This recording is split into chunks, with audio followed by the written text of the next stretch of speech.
अस्सलाम वालेकुम my YouTube family, कैसे हैं आप सब। आई होप सब ठीक ठाक होंगे। जहाँ रहें खुश रहें, आबाद रहें, हंसते मुस्कुराते रहें, इसी दुआ के साथ अपना आज का व्लॉग स्टार्ट करते हैं। जी तो व्लॉग आज मैंने दोपहर के वक्त से स्टार्ट किया है। आज मैं शिमला मिर्च की सब्ज़ी चिकन के साथ बनाऊंगी जो बहुत टेस्टी बनती है। सब्ज़ी कट करके, मसाले तैयार करके और चिकन वगैरह वॉश करके मैंने पहले से रखा हुआ था। जो ही गैस आई मैंने फ़ौरन से सब्ज़ी बनाना शुरू कर दी। जी इधर सालन बन के तैयार हो चुका है।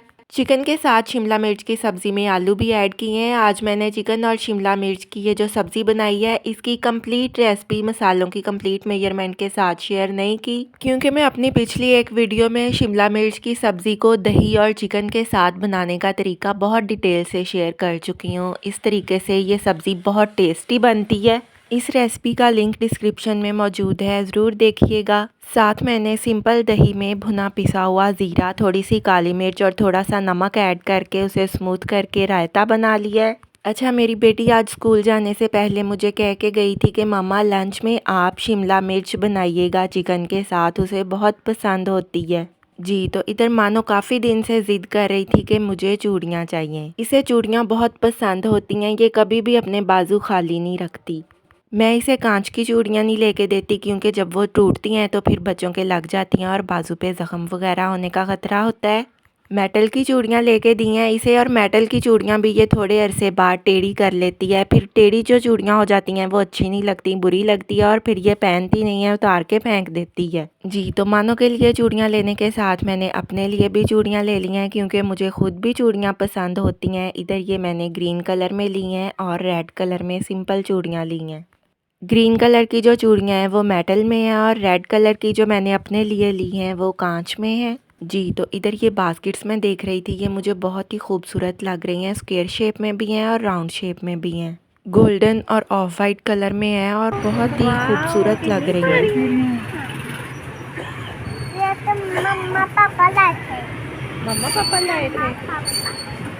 इन बास्केट्स को आप किचन में या ड्रेसिंग टेबल वगैरह पे इस्तेमाल कर सकते हैं। ड्रेसिंग टेबल में इसमें कोई मेकअप की आइटम्स या परफ्यूम वगैरह डेकोरेट करके रख सकते हैं, या फिर किचन में इन्हें फ्रूट के लिए भी यूज़ कर सकते हैं, या घर में किसी भी जगह डेकोरेशन के लिए इस्तेमाल कर सकते हैं। लेकिन हमने सिर्फ चूड़ियाँ ही परचेज़ की हैं, इस तरह की कोई बास्केट वगैरह मैंने परचेज़ नहीं की, क्योंकि मुझे ज़रूरत भी नहीं थी।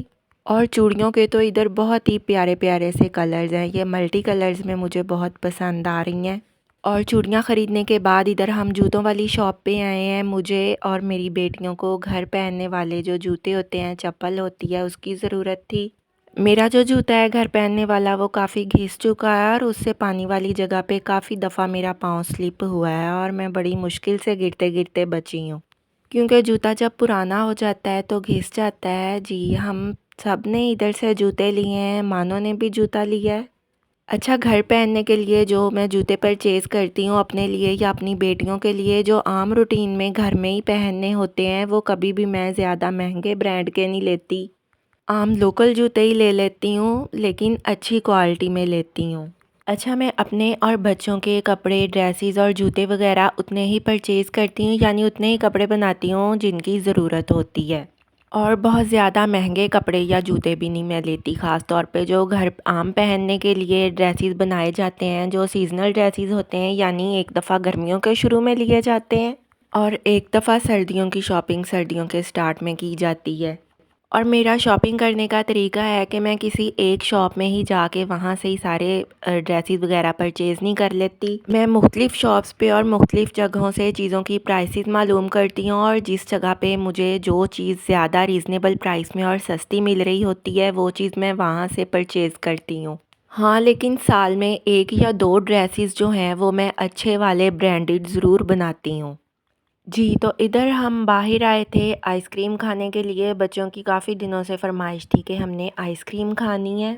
अच्छा, इनके पास आइसक्रीम, मिल्क शेक और स्मूदीज़ वगैरह की इतनी वैरायटी होती है, मुझे लगता है कि इतनी वैरायटी जो है हमारे पूरे शहर में और कहीं भी नहीं होती। हमने मुख्तलिफ़ जगहों की आइसक्रीम ट्राई की हुई है, लेकिन इनकी आइसक्रीम सबसे ज़्यादा अच्छी और टेस्टी होती है। जब से मेरी शादी हुई है तब से मेरे हस्बैंड मुझे आइसक्रीम खिलाने के लिए यहाँ पे ही लेके आते हैं और अब बच्चों को भी इनके अलावा किसी और जगह की आइसक्रीम पसंद नहीं आती। मानो हमारे पास बैठी हुई है और मानो की जो आपियाँ हैं वो दूसरे टेबल पे बैठी हैं। मानो ने अपनी आइसक्रीम खुद सिलेक्ट की थी। ये कह रही थी कि मैंने चॉकलेट आइसक्रीम खानी है। अच्छा, इसे आइसक्रीम इतनी पसंद होती है, ये अपनी पूरी आइसक्रीम फिनिश करके फिर बाकियों से कहती है, ज़िद करती है कि जो आप लोगों की आइसक्रीम है वो भी आप मुझे ही दे दें। और कई दफ़ा तो आइसक्रीम का 1 कप फिनिश करने के बाद ये इतनी ज़िद करती है, रोना शुरू हो जाती है और फिर इसे दूसरी दफ़ा आइसक्रीम मंगवा के देनी पड़ती है। जी, तो इधर है अगले दिन सुबह का वक्त। मैं ब्रेकफ़ास्ट बना रही हूँ और साथ ही मैंने चाय भी बनने के लिए रख दी है। ब्रेकफ़ास्ट में सबके लिए पराठे बनाए हैं और साथ में बने हैं अंडे प्याज़।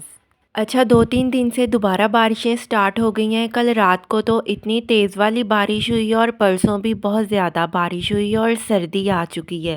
3-4 दिन पहले तक एसी और कूलर्स वगैरह चल रहे थे, यानी अच्छा खासा हब्स और गर्मी थी। लेकिन एकदम से ही जब बारिश हुई है उसके बाद मौसम बहुत चेंज हो गया है और मेरी बेटी आज सुबह मुझे कह रही थी, मामा सर्दी लगती है, आप आज ही सर्दियों वाले कपड़े जो हैं वो निकाल लें।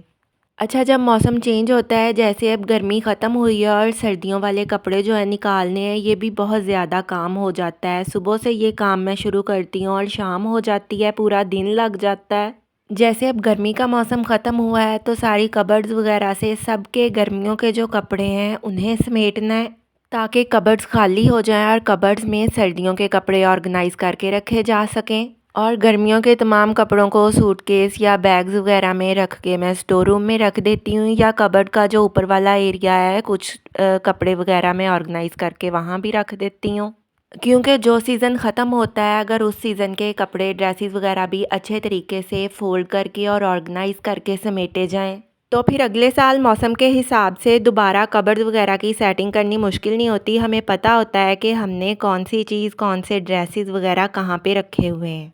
लेकिन जब हम जल्दी जल्दी काम निपटाने के चक्कर में चीज़ें ऐसे ही इधर उधर रख देते हैं वक्ती तौर पे, तो हमें लगता है कि हमने जो है सब कुछ समेट दिया है और फिर वक्त पड़ने पे हमें जिस चीज़ की ज़रूरत होती है वो हमें आसानी से मिलती नहीं है। लेकिन अगर कबर्ड्स में या घर की किसी भी जगह पे सामान वगैरह तरतीब से रखा गया हो तो फिर ज़रूरत पड़ने पे हर चीज़ आसानी से मिल जाती है और हमें पता होता है कि कौन सी चीज़ की कहाँ जगह है।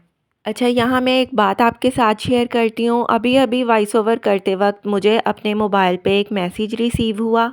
फेक मैसेज था और मैसेज ये था कि आपके इजी पैसा अकाउंट में इतनी रकम जो है वो आपको रिसीव हो चुकी है। कुछ थाउजेंड्स की रकम थी, 29,000 की रकम थी और मैसेज से कुछ देर बाद जो है वो कॉल्स आना स्टार्ट हो गई। मैंने अपने हस्बैंड से कहा कि आप कॉल रिसीव करें। मेरे हस्बैंड ने बात की। अच्छा, इन लोगों के धोखे और फ्रॉड के मुख्तलिफ तरीके हैं। या तो ये लोग कहते हैं कि आपका कोई नाम या गाड़ी वगैरह निकली है और कह रहे थे कि ये जो पैसे हैं ये गलती से इस नंबर पे सेंड कर दिए गए हैं, आप ऐसा करें ये पैसे हमें वापस भेज दें। तो जब मैंने अपने इजी पैसा अकाउंट में चेक किया तो उसमें ये रकम मौजूद नहीं थी। मेरे इजी पैसा अकाउंट में वही मेरे पहले वाले जो थोड़े बहुत पैसे मौजूद हैं वही थे, कोई 1 रुपया भी उसमें एक्स्ट्रा नहीं आया था। तो मेरे हस्बैंड उनसे कह रहे थे कि हमें कोई ये जो रकम है मौसूल नहीं हुई, तो वो कह रहे थे कि नहीं, मैसेज आपके पास आया हुआ है, आप मैसेज चेक करें। अच्छा, ये बिल्कुल स्कैम होता है। ऐसे जो है धोखे या फ्रॉड वगैरह से बचना बहुत ज़रूरी है। ये फ़ेक मैसेज बना लेते हैं और फ़ेक इजी पैसा की जो रसीद होती है वो भी बना लेते हैं और जैज़ कैश या इजी पैसा की जो रसीद आपको सेंड करते हैं वो ऐसे ही लगता है जैसे रियल होती है। और ऐसे धोखेबाजों के जो भेजे हुए पैसे हैं, जो ये झूठ बोलते हैं कि आपके अकाउंट में आए हैं, वो तो नहीं आए होते, लेकिन आपकी एक छोटी सी गलती से जो आपके अकाउंट में पहले से पैसे मौजूद होते हैं वो भी इन्हें ट्रांसफ़र हो जाते हैं। अगर आप कोई गलती करते हैं तो आपके मोबाइल का डाटा, या अगर जैसे मेरा इस मोबाइल पे यूट्यूब चैनल है तो कोई चीज़ भी हैक हो सकती है।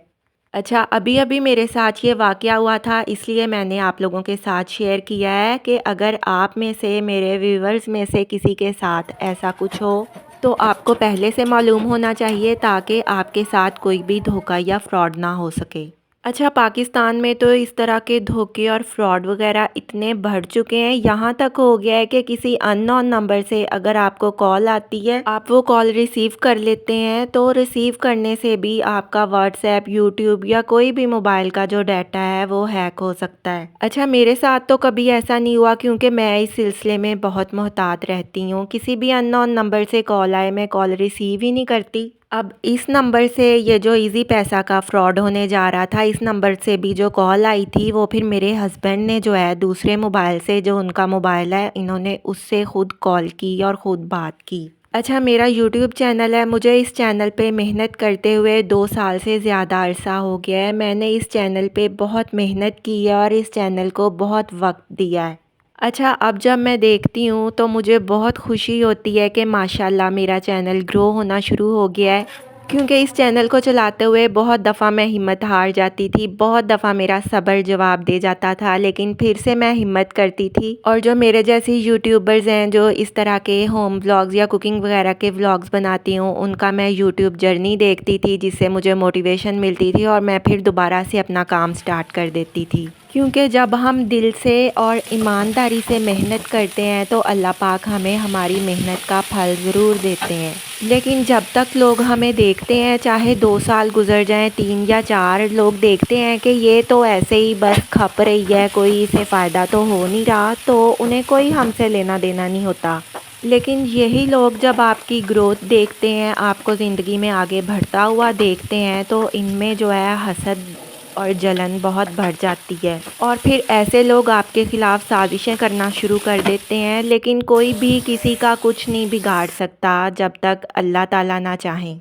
इसलिए हमें हर वक्त दुआ करनी चाहिए कि अल्लाह पाक हमें अपने हिफ्ज़-ओ अमान में रखें। जब तक हमारा रब हमारे साथ होता है, लोग जितनी मर्ज़ी साजिशें कर लें, वो हमें नुकसान नहीं पहुंचा सकते। और ये बात हकीकत है कि जूं-जूं आप अपने काम में या अपनी ज़िंदगी में आगे बढ़ते जाते हैं, आपके इर्द-गिर्द हसद करने वाले और साजिशें करने वालों की तादाद में भी इजाफ़ा होता जाता है। अच्छा, ये कोई ऐसे लोग नहीं होते जो आपको जानते नहीं हैं, ये आपके अपने ही कुछ करीबी लोग होते हैं। अच्छा, जब आप नेगेटिव लोगों को अपनी ज़िंदगी से निकाल के अपनी ज़िंदगी में मूव ऑन करना शुरू करते हैं, तो ये वही लोग होते हैं जो एक वक्त पे आपको मुकम्मल तौर पे इग्नोर करते हैं, आपको लिफ्ट नहीं करवा रहे होते, आपको बिल्कुल एक बेकार सी चीज़ समझते हैं। लेकिन जब ऐसे लोग देखते हैं कि आप इनके बगैर एक अच्छी ज़िंदगी गुजार रहे हैं और आपकी अपनी ज़िंदगी में ग्रोथ हो रही है, आपने मूव ऑन करना शुरू कर दिया है, तो हमारे ना चाहते हुए भी ये लोग वापस हमारी ज़िंदगी में आना चाहते हैं, हमारी ज़िंदगी में शामिल होना चाहते हैं। ये इसलिए नहीं होता कि ऐसे लोगों को हमारा एहसास हो गया है, ये इसलिए होता है कि ये लोग दोबारा हमारी ज़िंदगी में शामिल होके हम पे हावी हो सकें, हम पे अपना कंट्रोल हासिल कर सकें और हमारी खुशियों को तबाह बर्बाद कर सकें। लेकिन उन लोगों को आपने बिल्कुल भी नहीं खोना जो आपका एहसास करते हैं आपके साथ अच्छे हैं, क्योंकि ऐसे लोग बहुत कम होते हैं। जी, तो आज का व्लॉग कैसा लगा कमेंट्स में ज़रूर बताइएगा, दुआ में याद रखिएगा। अल्लाह हाफिज़।